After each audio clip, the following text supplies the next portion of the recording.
Shalom, shalom, nous reprenons donc. Veuillez m'excuser pour la coupure qui a eu lieu tout à l'heure. Et donc, nous expliquons donc dans la vision, après avoir lu dans le livre d'Apocalypse, l'Apocalypse, chapitre 2, le verset 1, la lettre aux Éphèses. Nous disons donc, le Seigneur nous avait fait voir cette personne qui rentrait donc dans cet univers miroir et qui ressortait avec une manette noire. Et avec cette manette noire, donc, il pouvait donner, comme une personne qui était venue lui demander de l'argent, mais en contrepartie, quand il donnait cet argent à cette personne, il lui demandait une âme. Alléluia. Et ensuite, nous poursuivons. Et nous avons expliqué que le Seigneur me fut enlevé en esprit ravi et sur une haute montagne. Il me demande de regarder dans le ciel, de regarder ce qui s'y déroule. Et lorsque je regardais dans le ciel, Père soit béni. Merci pour tout ce que tu es. Lorsque je regarde dans le ciel, je voyais 7 anges, mes frères, 7 anges alignés dans le ciel. 7 anges alignés dans le ciel, 7 anges alignés dans le ciel. Voici donc, et ces visions-là se sont faites plusieurs fois. Nous libérons le message aujourd'hui, ça se fait vraiment plusieurs fois. Et s'ils font encore plus, encore plus, encore plus. Et à chaque fois avec une intensité de puissance. Et nous appelons tous nos frères et sœurs à redoubler de vigilance dans la prière, à demeurer dans la prière, à demeurer dans la prière, constamment dans la prière. Quel que soit ce que vous vivez, s'il vous plaît, restez dans la prière, restez en éveil dans la prière. Jeûnez encore plus pour ceux qui jeûnent et qui peuvent jeûner encore, faites-le. Rentrez dans la prière, la méditation, méditez beaucoup les livres de l'Apocalypse, méditez, lisez les livres, et tous ceux qui ne sont pas fait baptiser, le Seigneur Jésus-Christ vous appelle à renaître, confessez les péchés, rendez droit les sentiers du Seigneur, car le Seigneur arrive. Rendez droit les sentiers du Seigneur, car le Seigneur arrive. Répentez-vous, répentez-vous, répentez-vous.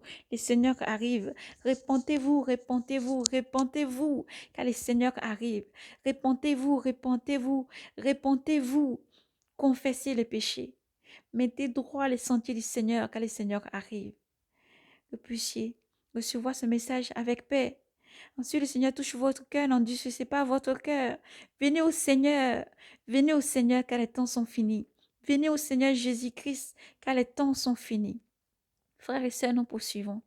Dans la vision donnée par la servante du Seigneur Jésus-Christ, elle nous expliquait que dans cette vision, elle a été transportée en esprit. Elle a été transportée en esprit, c'était comme si elle s'était retrouvée en Russie. Elle nous a dit plus là, principalement en Russie. En Russie, à un jour normal, où elle devait prendre un bus. C'est comme si elle attendait un bus avec un groupe, avec des membres de la famille et des gens qu'elle connaissait. Alors le bus qu'elle voulait prendre, c'est comme si le bus était parti. Et après, elle a pris un bus encore. Mais le bus a tourné et elle ne savait plus où elle était. Elle est quand même revenue sur ses pas. Car chaque détail est bon à vraiment insister. Elle est revenue sur ses pas et elle a pris vraiment le bus qui était revenu.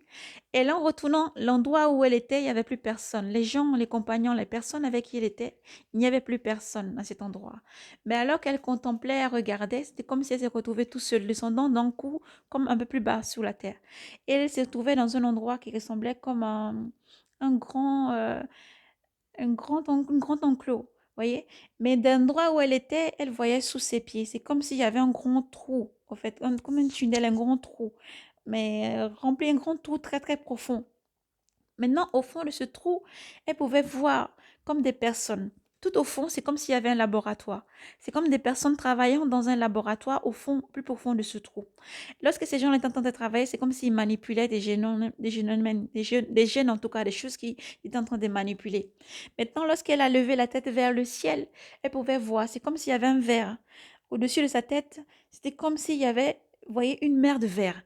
C'est comme un verre, mais en fait, ça faisait comme la mer, en fait, une mer de verre autour, comme si c'était du verre, mais au-dessus, comme une mer de verre. Mais vous pouvez voir à travers. À travers, lorsqu'elle contemplait plus attentivement, elle voyait comme des personnes en train de se battre. Mais ces personnes-là se battaient contre des éléments, en fait, qui étaient tout noirs, des choses tout noires, des ombres, de l'ombre, en fait. Ces personnes-là se battaient avec de l'ombre. Elle les voyait agiter l'épée dans tous les sens, se battant avec l'ombre. Maintenant, avec les ombres qui se battaient, à chaque fois qu'ils arrivaient à tuer les ombres, il y en avait plusieurs, 2 fois plus apparaissaient. Lorsqu'ils ont fini de se battre contre celle-ci, 2 fois plus apparaissaient. Pendant ce temps, elle les regardait en bas et elle voyait une personne qui sortait de cet endroit-là, une femme donc, qui sortait de cet endroit-là, qui se trouvait plus bas. sous terre, ce laboratoire qui était plus bas sous terre. Et alors la dame avait mis, elle avait pris avec un tube à récupérer comme une ombre, vous voyez, une ombre. Elle a récupéré et elle a mis ça dans son sac. Et elle a dit qu'elle allait essayer, au fait, elle allait faire un test. Voilà, à l'extérieur, elle allait faire un test. Maintenant, pendant qu'elle s'est mise à hurler à cette personne-là en disant que ne sors pas avec ça, tu n'as pas le droit de sortir avec ça, parce que c'est ça qui envoie des maladies. Ne sors pas avec ça, c'est dangereux. Vu comment ça se comporte, c'est dangereux. Et elle dit que l'intelligence du Seigneur est tombée sur elle. Elle a compris que les anges qui étaient au-dessus étaient en train de se battre avec des forces obscures, des forces mauvaises et maléfiques, au fait. Et pendant ce temps, elle pouvait contempler, alléluia, elle pouvait contempler plus loin. Elle contemplait plus loin encore. C'est comme si des gens qui arrivaient avec des pirogues. Vous voyez, des pirogues, que surtout en Afrique ou partout, dans les endroits où on peut trouver des pirogues. Et c'est comme s'ils étaient sur une grand lac, de l'eau en tout cas. Et ces personnes-là venaient. Ils venaient vers ces gens qui se battaient. Et alors, ces gens qui se battaient, il y avait on dirait, une personne qui est partie vers eux, leur disant que vous n'avez pas le droit de venir dans cet endroit. Vous n'avez pas le droit, vous, de venir dans cet endroit. Ils ont dit non, ils ont le droit de venir. Ils ressentent qu'ils doivent sortir de là où ils sont, qu'ils ont le droit. Ils ressentent l'envie au fait que ils ressentent qu'ils doivent venir, au fait. Ils doivent sortir de là où ils sont, ils doivent venir, ils doivent remonter. Ils doivent sortir de là où ils sont, ils doivent revenir là et ils doivent remonter, que leur temps, en fait, est arrivé. Ils doivent venir, ils doivent remonter. Et les autres personnes qui étaient des anges, donc, leur disaient, non, vous n'avez pas le droit. Les combattants encore, les combattants et les repoussants. Les combattants et les repoussants, les disant que votre temps n'est pas, maintenant, votre temps n'est pas arrivé. Les repoussants, vraiment, les repoussants en combattant. Les repoussants. Et d'un coup, c'est comme un dôme qui s'est refermé dans cet endroit-là. C'est comme un dôme qui s'est refermé, comme une grande porte. Le portail, en fait, s'est refermé. Le portail s'est refermé. Voilà. Lorsque cette personne est en train de vraiment expliquer l'Esprit de Dieu, comment me fit voir, fit tomber la main du Seigneur sur moi. Vraiment très, très lourd. Je pouvais vraiment ressentir une amertume, une, une, euh, une grande tristesse. Et en même temps, j'ai entendu l'Esprit du Seigneur me parler. Il m'a dit, ils sont avec vous. Ils arrivent. Certains sont avec vous. Ils arrivent. J'ai entendu ça comme ça. Et je ne pouvais même pas redresser la tête encore, même pour écouter ce que cette personne donc me disait. Frères et sœurs, préparez-vous parce que l'arrivée du Seigneur est proche. Le Seigneur déclare dans sa parole que l'impie va paraître avant que l'enlèvement ait lieu. Mais si l'impie paraît et que toi, l'enfant de Dieu, dans la sanctification, tu n'es pas prêt, vas-tu être prêt pour être enlevé? Seras-tu prêt ce jour-là? Frères et sœurs, préparez le chemin du Seigneur quand le Seigneur arrive. Le Seigneur a dit, l'impie doit paraître d'abord avant que le Seigneur vienne chercher ses enfants. Préparez le chemin du Seigneur. Préparez le chemin du Seigneur. Nous poursuivons. Cette personne explique encore ensuite qu'elle a des fois où le Seigneur la transporte en esprit, où les saints, un jour un saint du ciel est venu la chercher, l'emmenant comme dans un endroit, et lui disant de contempler le ciel. Et pendant qu'elle contemplait le ciel, elle pouvait voir comme une des villes apparaître, des villes au fait devant elle, beaucoup de villes apparaître devant elle. Et lorsque les villes apparaissaient, elle voyait comme des chars, elle voyait comme des chars de feu, en tout cas qui ne sont pas de nos mondes, qui venaient de notre monde, descendre du ciel. Mais lors, le jour où le saint lui avait emmené, le saint lui avait emmené plus loin, et lui disant de contempler, l'ange donc qu'il avait emmené, lui a dit de contempler. Elle voyait comme dans le ciel, ça faisait comme si c'était vraiment un grand vaisseau. Elle pouvait être décrit en tout cas que c'est comme un grand vaisseau, enfin qui s'est préparé à venir. Et elle entendait dire, préparez-vous, ils vont venir, ça va venir. Préparez-vous, ça arrive. Voilà, voilà. Préparez-vous, ça arrive. Préparez-vous, ça arrive. Voici, donc nous libérons le message et les visions pour les enfants de Dieu du monde entier. Nous libérons les visions pour que, non pas pour que ça vienne effrayer, mais pour dire aux enfants de Dieu, c'est tout le temps que vous devez être prêts. Le Seigneur nous dit, nous a pas été donné à nous de connaître le jour ni l'heure, mais ceci est scellé dans la main de Dieu Tout-Puissant. Ceci est scellé dans la main de Dieu Tout-Puissant. Frères et sœurs, ce qui veut dire que c'est tout le temps que nous devons marcher comme le Seigneur nous demande de marcher. Ce qui veut dire que c'est tout le temps que nous devons faire attention à la manière dont nous vivons. C'est tout le temps que nous devons être candis comme des colombes et prudents comme des serpents. C'est tout le temps que nous devons continuer à travailler dans la vigne du Père comme si nous le savons. Comme si nous le savons. Parce que nous ne savons ni le jour ni l'heure, nous devons vivre justement comme nous si nous le savons. Et nous ne le savons pas, le jour ni l'heure, oui, mais nous devons vivre comme si nous le savons. Ce qui veut dire être prudent à chaque fois, marcher dans la vérité, dans la sainteté. Le Seigneur est saint. Le Dieu Tout-Puissant est saint. Jésus-Christ est la sainteté, la pureté. Nous devons vivre dans cette pureté, dans cette sainteté. Sortez du monde. Fuyez du monde. Vous qui êtes sortis des églises, des synagogues, des satans, ne vous sentez pas isolé ou seul, mais vous devez méditer. Le Seigneur déclare dans sa parole, ne vous sentez pas seul. C'est là où tu es, dans ta chambre au secret des prières, je suis là. Là où tu es, tu te sens seul, je suis près de toi. C'est là, je t'entends, mon enfant. Je t'entends, mon enfant. Je ne suis plus dans les grands endroits où Satan est assis. Je ne suis pas dans les endroits où Lucifer est assis et adoré. Mais maintenant, je vous sors. Je vous demande de sortir du monde. Je vous demande de sortir du monde en vous mettant à part. Je vous demande de sortir du monde en jeûnant et priant. Le Seigneur déclarait autrefois aux pharisiens lorsqu'il avait dit, pourquoi les disciples de Jean mangent, ils boivent, c'est vrai, mais des fois ils jeûnent. Les disciples des pharisiens jeûnent aussi en faisant des prières. Mais vous, vous mangez et vous buvez. Le Seigneur déclare, lorsque l'époux va leur être enlevé, là, les compagnons de l'époux vont jeûner et prier. Ce double message t'appartient, mon frère chrétien, ma sœur chrétienne. Mère, Père, ce message vient pour cette génération. D'où le Christ vient chercher ses enfants. Ce message est destiné à la génération de l'enlèvement. Ce message est destiné à la génération, aux épouses, à l'église du Seigneur Jésus-Christ. Il vous appelle à jeûner, à entrer en prière, à le chercher tous les jours, à chercher la face de Dieu tous les jours, à marcher dans la piété. Et même si tu retombes, même si tu pèches, lève-toi, demande pardon au Seigneur Jésus-Christ. Son bras n'est pas court pour agir. Dieu est un Dieu de miséricorde et d'un amour infini. Mais il te demande de vivre dans la sainteté, dans l'amour, le pardon, le partage, à faire attention à ce que la charité ne s'éteigne jamais en toi, car le Seigneur déclare, celui qui vaincra jusqu'au bout aura la couronne de vie. Je donnerai de la manne cachée, je donnerai un caillou blanc, je donnerai du fruit de l'arbre de vie qui est dans le paradis de Dieu et dans la maison du Père. Le vainqueur aura la couronne de vie. Alors garde ta couronne, afin que personne ne te vole ta couronne. Garde les dons que le Seigneur a mis en toi, dans la pureté, la sainteté, en aidant autour de toi, en mettant de l'ordre dans ta vie, en marchant dans la piété, en faisant du bien autour de toi. Pardonnez sans cesse, faites du bien, vous êtes la lumière. Faites du bien, vous êtes la lumière. Pardonnez, mais gardez cet évangile cher à votre cœur. Gardez ces paroles du Seigneur chères à votre cœur. Le Seigneur déclare, le monde passera, le ciel et la terre passera, mais mes paroles, elles, ne passeront point. Gardez les paroles du Seigneur dans votre cœur. Gardez les paroles du Seigneur dans votre cœur. Ces promesses sont certaines. Dieu n'est pas un Dieu de mensonges. Dieu n'est pas un Dieu qui ment. Dieu ne ment pas. Dieu ne trompe pas. Dieu est fidèle et rien ne vient au Seigneur sans avoir été accompli. Chaque parole est vivante, chaque acte est vivant et repart au Seigneur en ayant été accompli sur cette terre. Le Seigneur Jésus-Christ arrive, sa promesse va se réaliser. Donc il vient chercher son église, ses enfants purs. Ne te laisse pas berner par le monde. Ne te laisse pas aveugler par le monde. Tout passe. Les richesses passent. La voiture passe, la maison passe, les biens matériaux que nous accumulons dans ce monde passent. Tous ces flétris, oui, comme la fleur. Tout flétrit et passe. Mais le Seigneur, lui, il est vivant. Il est ce fleuve d'eau qui coule et qui ne tarit pas, qui doit toujours couler dans ton cœur. Parce que le Seigneur dit, je me tiens devant la porte, je frappe à la porte. Celui qui m'ouvre, je viendrai souper avec lui. Celui qui m'ouvre, je viendrai, je vivrai en lui. C'est le Seigneur Jésus-Christ. Si tu as reconnu que le Seigneur Jésus-Christ est le Fils de Dieu, il est mort sur la croix pour te sauver. Lui ne te juge pas, ne te condamne pas, il te demande tout simplement de venir, confesse tes péchés, dépose tes fardeaux à mes pieds. Je suis là pour t'aimer. Que ton cœur ne se trouble point parce que tout ce qui est écrit doit s'accomplir avant mon retour.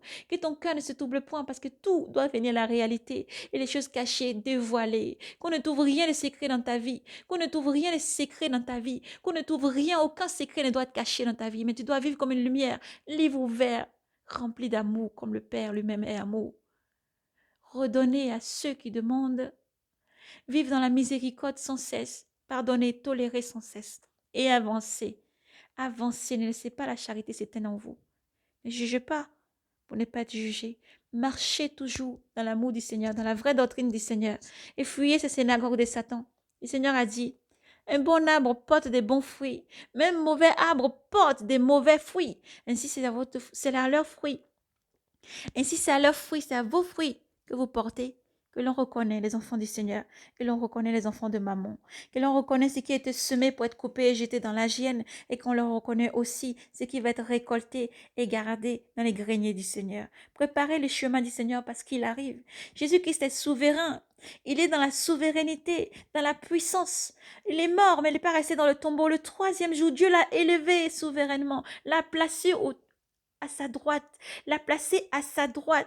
Jésus-Christ est celui qui va te défendre lorsque tu vas te présenter devant Dieu. Jésus-Christ est celui qui son sang va te couvrir à chaque fois lorsque tu marches. Jésus-Christ est celui qui te sauve de la tribulation. Jésus-Christ est celui qui te sauve parce que tu t'accroches à lui et tu le gardes vivant, quel que soit ce que tu vis. Tu le gardes chèrement à ton cœur, tu le gardes vivant, tu t'accroches à Jésus-Christ et tu ne t'accroches pas aux vanités du monde, non, mais tu t'accroches à Jésus-Christ, lui qui dit, là où tu places ton trésor, là où sera ton cœur aussi, là où tu mets ton trésor, là aussi sera ton cœur. Alors place ton cœur, ton amour, ton intelligence, ta force en Jésus-Christ et aime le Seigneur ton Dieu de tout ton cœur. Accroche-toi à lui, cherche les bienfaits du ciel et pas de la terre. Tout ce qui est bénédiction sur ta vie, Dieu te le donne au nom puissant de Jésus-Christ. Mais sache que c'est juste pour t'accompagner dans la marche du Seigneur. Si Dieu te bénit aujourd'hui, bénis ton frère. Permets que cette bénédiction se répande. Gardez la charité. Ne perdez pas la foi. Parce que vous voyez beaucoup de choses autour. Ne perdez pas la foi. L'iniquité doit grandir. L'iniquité va aller jusqu'à son comble. Mais vous devez garder la charité, l'amour, le pardon, le don de soi. Toujours partager avec ceux qui n'en ont pas. Faites du bien autour de vous. Faites du bien autour de vous si c'est en matériel, si c'est financier, si c'est pour les vêtements, si c'est pour la nourriture, si c'est pour partager la bonne parole que le Seigneur a donnée. Le Seigneur pouvait répondre encore en disant que la manne que les enfants du Seigneur autrefois ont mangé dans le désert, ce n'est pas là le pain de vie que le Seigneur donne à ses enfants. Le vrai pain de vie que le Seigneur Dieu Tout-Puissant donne à ses enfants, c'est Jésus-Christ. Le vrai pain de vie, c'est Jésus-Christ, celui que tu dois avoir chaque fois dans ta vie. Ayez une vie de prière chaque fois. Accrochez-vous au Seigneur Jésus-Christ, car il arrive. Le Seigneur a déclaré que l'iniquité va croître. Il y aura des tremblements de terre en divers endroits, des famines, des pestes. Et tout ça, c'est des choses qui vont arriver de pire en pire. Mais il y a le mieux dans le pire en pire parce que le Seigneur déclare, lui qui est un Dieu de vérité, lui qui est un Dieu d'amour, lui qui est un Dieu de fidélité, lui qui a créé les cieux et la terre, lui qui a créé tout ce qui se meut, tout ce qui respire, déclare, mes serviteurs seront préservés. Mes enfants seront préservés des fléaux. Mes enfants seront préservés des maladies. Mes enfants seront préservés de la famine. Mes enfants seront préservés des pestes. Mes enfants seront préservés partout où il y aura des tremblements de terre. Partout où il y aura des fléaux, mes enfants seront préservés. Alors, où choisis-tu de placer ton trésor? Où choisis-tu de bâtir ta maison? Sur le rocher? Jésus-Christ est le rocher. Dans la vie d'un chrétien, Jésus-Christ est le rocher, le fondement de toutes choses. Beaucoup de choses mauvaises remontent. Tout comme dans la vision de la sœur, vous pouvez voir vraiment de cet abîme-là, ces choses qui sont en train de trafiquer, ces personnes trafiquent. Tout comme vous pouvez voir ensuite ces ombres-là qui te battaient chaque fois. À chaque fois, et Dieu vous donne les yeux pour voir si vous voulez voir. Accrochez-vous bien. C'est des batailles. Nous vivons dans un monde où nous voyons comme ça les choses, mais c'est des batailles. C'est des batailles à chaque fois. C'est des batailles à chaque fois pour préserver ton âme et ta vie. C'est des batailles à chaque fois parce qu'à chaque fois que tu prends une décision, derrière cette décision, il y a toujours quelque chose. C'est soit tu prends Jésus ou tu suis maman. C'est soit tu prends un mauvais chemin et tu quittes le chemin du Seigneur. C'est soit tu restes sur la voie large ou tu prends la voie étroite. C'est soit tu prends la petite porte étroite et tu restes sur le chemin du Seigneur ou tu prends la voie large qui amène vers la mort. À chaque décision, il y a une peine derrière. À chaque décision, il y a quelque chose qui est derrière. Que Dieu vous bénisse et vous protège. Que sa main puissante vous préserve. Parce qu'à chaque fois, il y a la bataille. Les yeux, si tu es dans la convoitise, dans les choses du monde, tu es dans la richesse et les choses qui brillent tout le temps, tu cherches seulement les plaisirs, le plaisir du monde. Tu vas perdre ton âme, enfant de lumière. Si tu cherches les choses du monde qui brillent, les convoitises, les choses, donc les rouilles, peut toucher, la rouille peut détruire. La moisissure, les intempéries peuvent détruire. Au lieu de chercher les trésors du ciel, tu perdras ton âme. Le Seigneur Jésus-Christ arrive et vous appelle à la repentance, à rester éveillé dans la prière, à demeurer brave et courageux, à persévérer, quelles que soient les étapes, quels que soient les fléaux, quelles que soient les pestes, quels que soient les tremblements de terre, quelles que soient les tribulations, la guerre et bruit des guerres. Persévérez en gardant Jésus vivant. Persévérez, que rien ne vienne vous troubler, que rien ne vous trouble, au contraire. Vous avez un maître souverain qui vous a alerté et averti sur tout ce qui doit arriver. Oh, qui est aussi souverain que Dieu, qui est aussi souverain que Jésus-Christ pour annoncer les choses à venir. Par sa puissance, il alerte. Par sa puissance, il alerte, il avertit, il montre, il dévoile les choses cachées. Et il protège ses enfants. Pas de surcroît, avec la puissance qu'il a, il protège ses enfants. Pas de surcroît. Il vous protège chaque jour comme la prunelle de ses yeux. Ô enfant de lumière, laisse ton cœur découvrir l'amour de Dieu pour toi. Tous les jours, Dieu déploie son amour. Il déploie son amour sur ses enfants. Tous les jours, il fait descendre sa rosée des bénédictions sur ses enfants. Oui, il bénit les riches et les pauvres. Oui, il bénit tous ces, même les méchants et les gentils. Il bénit tous ses enfants à d'une même proportion. Mais dans la sainteté, il y a 2 fois plus. Alléluia. Mais lorsque tu aides ton prochain, il y a 2 fois plus. Lorsque tu marches dans la voie du Seigneur, il y a 2 fois plus. Mais le Seigneur bénit ses enfants. Et il aime ses enfants à un même niveau. Il appelle celui qui allait loin à revenir à lui. Tu es dans la magie, laisse la magie, reviens. Dans la sorcellerie, l'occultisme, laisse ça et reviens. Mon enfant, tu as couru après les vanités du monde, laisse ça et reviens. Tu as couru après les richesses du monde, laisse ça et reviens à la maison. Rentre vite, mon enfant, avant que la porte ne se referme. Rentre vite, mon enfant, dans la prière, le jeûne. Cherche ton Dieu en tout le temps. Reste dans sa présence, oui, car les forces sont déchaînées sur cette terre, parce qu'ils attendent l'arrivée de leur Maître suprême, qui est l'iniquité qui doit paraître. Mais toi, tu attends qui? Enfant de lumière, fais le point dans ta vie. Fille, réjouis-toi pendant la journée de ta jeunesse. Réjouis-toi pendant la journée de ta jeunesse. Réjouis-toi pendant les mois de ta jeunesse. Réjouis-toi pendant les années de ta jeunesse. Mais dis-toi que Jésus-Christ arrive. Avant son retour, l'iniquité va apparaître. Ce qui t'attire vers les jeux et qui ne laisse pas le temps à méditer ta Bible. Ce qui t'attire vers les boîtes de nuit. Ce qui t'attire vers aller te souiller encore plus. Ce qui t'attire vers le mensonge, la fornication, l'adultère, le vol, l'impudicité. Jésus t'appelle à revenir à la maison. Le Seigneur Dieu t'appelle à revenir à la maison. Tu t'es dit, je me suis souillée. Père, comment tu vas pouvoir encore me prendre? Comment tu peux encore m'aimer malgré ce que j'ai fait? Mais il n'est pas un homme pour agir comme un homme. Il n'est pas un homme pour aimer comme un homme aime. Au contraire, Dieu aime au-delà de tout. Il t'aime tel que tu es. Il connaît la souffrance qui t'a mené à aller commettre un péché. Il connaît ce qui t'a poussé à faire l'iniquité. Il connaît ce qui t'a envoyé à commettre un meurtre. Il connaît ce qui t'a envoyé à faire un adultère. Il voit toutes choses. Il sait ce qui t'emmène dans l'iniquité. Il sait ce qui t'éloigne de lui à chaque fois. Il ne te retient pas et te laisse. Parce qu'il y a le libre arbitre. Maintenant que tu pars et que tu t'en rends compte, son esprit est avec toi. Parce que si tu t'en rends compte de que tu ressens dans ton cœur que là où tu étais parti trop loin du Seigneur, ou que tu n'es pas dans sa présence, reviens à la maison. Il dit, mon enfant, reviens à la maison. Pourquoi aurais-tu peur de ton Père? Ton Père ne te fera jamais de mal. Dieu n'est pas un Dieu de chair. Dieu est un Dieu souverain, pureté et sainteté. Il ne juge pas de la manière dont les hommes jugent. Il ne te condamne pas de la manière dont les hommes condamnent. Lui te connaît mieux que personne et il t'appelle à revenir à la maison. Le Seigneur vous appelle à sortir des synagogues de Satan. Le Seigneur n'aime pas l'idolâtrie. Le Seigneur n'aime pas. Il déclare dans sa parole, tu n'idolâtreras pas, tu ne fabriqueras pas des choses d'images taillées. Tu ne referas pas des représentations, ni ce qui est représenté dans le ciel, ni sur la terre, ni sous la terre. Tu ne t'agenouilleras pas devant pour adorer. Tu n'invoqueras aucun nom sur cette terre. Tu ne vas pas te prostituer devant des idoles, mais tu invoqueras le nom saint du Seigneur dans la sainteté.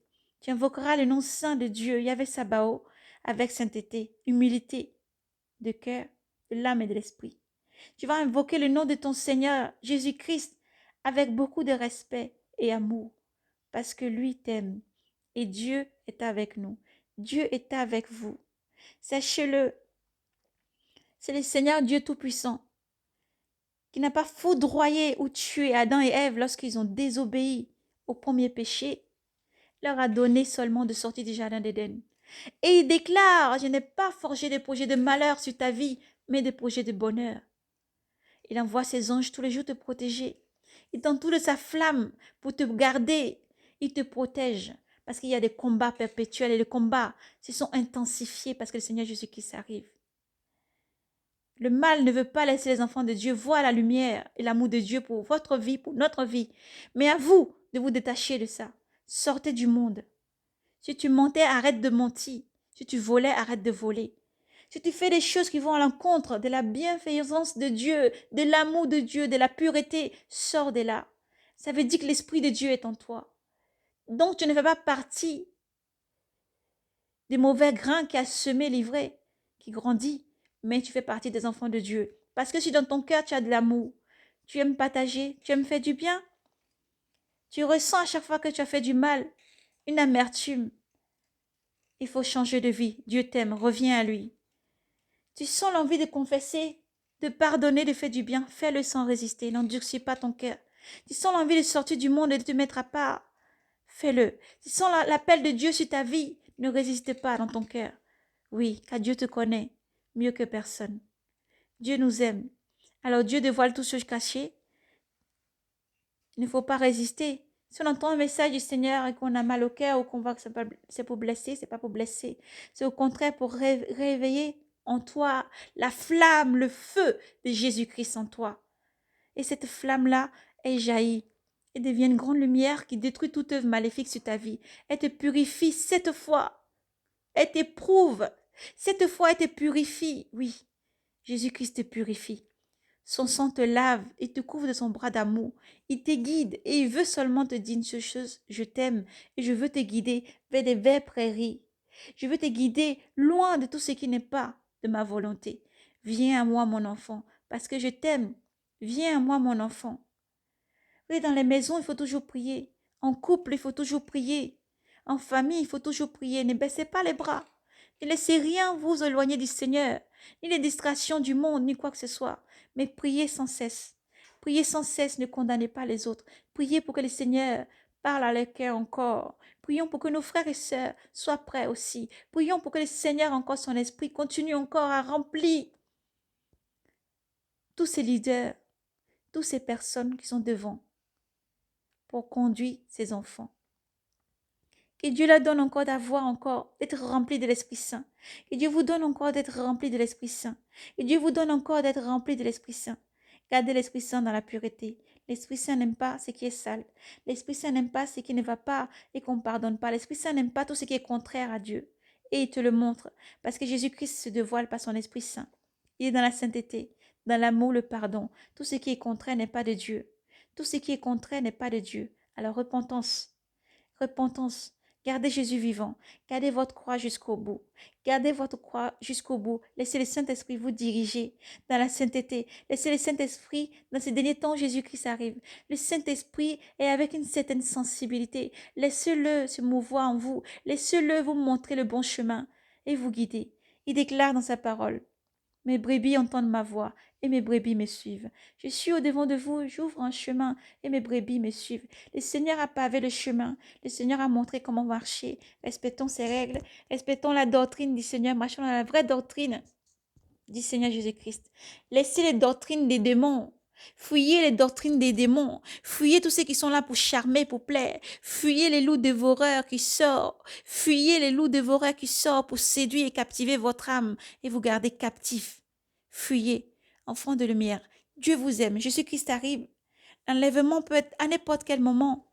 Il faut marcher dans la sainteté, la pureté, le pardon. Répentez-vous. Rendez droit les sentiers du Seigneur. Répentez-vous. Rendez droit les sentiers du Seigneur. Soyez vigilants sur vos dons. Soyez vigilants sur vos dons. Faites-les fructifier, multiplier encore par la puissance du Seigneur Jésus-Christ et par son esprit.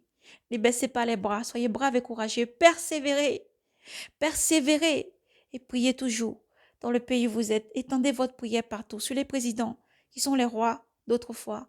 Priez pour chaque situation que le Seigneur guide ses enfants. Priez pour chaque situation. Que le Seigneur touche les cœurs de chaque enfant du monde entier. Que le Seigneur touche chaque président du monde entier. Nous prions sur chaque dépositaire de la loi, chaque personne qui s'élève pour faire quoi que ce soit. Que si cela n'est pas la volonté du Seigneur, soit retranché par sa puissance. Oui, enfant de Dieu, tiens-toi sur la parole du Seigneur, déclare. Tiens-toi sur la parole du Seigneur dès le jour, déclare. Tiens-toi sur la parole du Seigneur, déclare au nom de Jésus-Christ, partout où tu te trouves, car tu es la lumière du monde, et cette lumière doit briller pour éclairer. Car tu es la lumière du monde, et cette lumière doit briller pour éclairer. Quelles que soient les attaques, quel que soit ce que les démons peuvent faire, quel que soit ce qu'ils peuvent faire les satanistes, ils ne peuvent rien contre ta vie, parce que Jésus-Christ est le maître souverain de ta vie. Jésus-Christ est celui qui nous protège. Il est le bouclier de ta vie. Il est le bouclier de notre vie. Il est celui qui nous entoure avec une flamme qui détruit toute œuvre maléfique. Il est celui même quand il déménage dans vos quartiers, dans vos villes, dans vos maisons, dans vos lieux de travail. Il ne peut rien faire contre vous parce que Jésus-Christ est là, parce que sa puissance est avec vous. Il est le bouclier, le rocher. Faites-lui confiance. Confiez-le votre vie. Parce que Jésus-Christ t'aime. Rien ne peut t'atteindre. Il en tombera 1000 à tes côtés, 10 000 à ta droite. Rien ne t'atteindra parce que Jésus-Christ t'aime. Il est le bouclier de ta vie. Oui, reviens à Jésus, toi qui es parti tout loin. Mais toi, mon frère, ma sœur, qui a Jésus, persévère à garder Jésus vivant. Ne laissez pas ce que vous voyez. Le Seigneur a dit, prenez garde à ce que vous entendez et vous voyez. De la mesure dans laquelle vous verserez, vous sera versé aussi. Alors pardonnez, faites du bien. Continuez à annoncer l'évangile. Faites fructifier les fruits du Seigneur. Faites fructifier le don qu'il vous a mis en chacun. Faites-le grandir. Ne baissez pas les bras. Ne laissez rien vous affliger. Mais redressez-vous. Relevez la tête surtout. Redressez-vous. Relevez la tête surtout lorsque vous voyez tout ce qu'il y a autour. Ce n'est rien. Les pires arrivent. Lui se cache, mais doit paraître. Parce que rien ne peut se cacher sur la face de Dieu. Parce que rien n'est caché ni retranché devant Dieu. Dieu voit tout. Il dévoile tout à ses enfants. Toute chose est annoncée avant qu'elle arrive pour que les enfants de Dieu marchent dans la sérénité. Tu n'es pas un enfant du monde. Tu n'es pas un enfant de ténèbres. Tu es un enfant de lumière. Alors laisse les paroles du Seigneur pénétrer en toi, afin qu'elles soient celles qui te guident chaque fois, qu'ils soient la source de vie, d'eau qui coule, qui ne tarit pas dans le désert lorsque tu traverseras le désert, et qui te guide encore, et qui te fortifie encore, et qui te purifie par son sang, et qui te purifie par son sang. Le sang de l'agneau a coulé, le sang de l'agneau parfait a coulé pour recouvrir tous ses enfants. Le sang de l'agneau parfait a coulé, un sang unique dont personne ne peut faire couler encore sur cette terre pour racheter, un sang unique dont personne ne peut encore faire couler sur cette terre pour pardonner, pour racheter. Jésus-Christ est la vie, le chemin et la vérité. Viens à Jésus, viens en Jésus, garde-le vivant. Jésus t'aime énormément, demande tout ce que tu veux au Seigneur avec la foi et sois reconnaissant. Demande avec beaucoup d'humilité. Et surtout, un enfant de Dieu doit toujours demander en disant, Seigneur, que soit fait selon ta volonté et non la mienne. Le Seigneur Jésus-Christ nous a montré le chemin. Que soit fait selon ta volonté, Père éternel, Dieu Tout-Puissant, et non la mienne.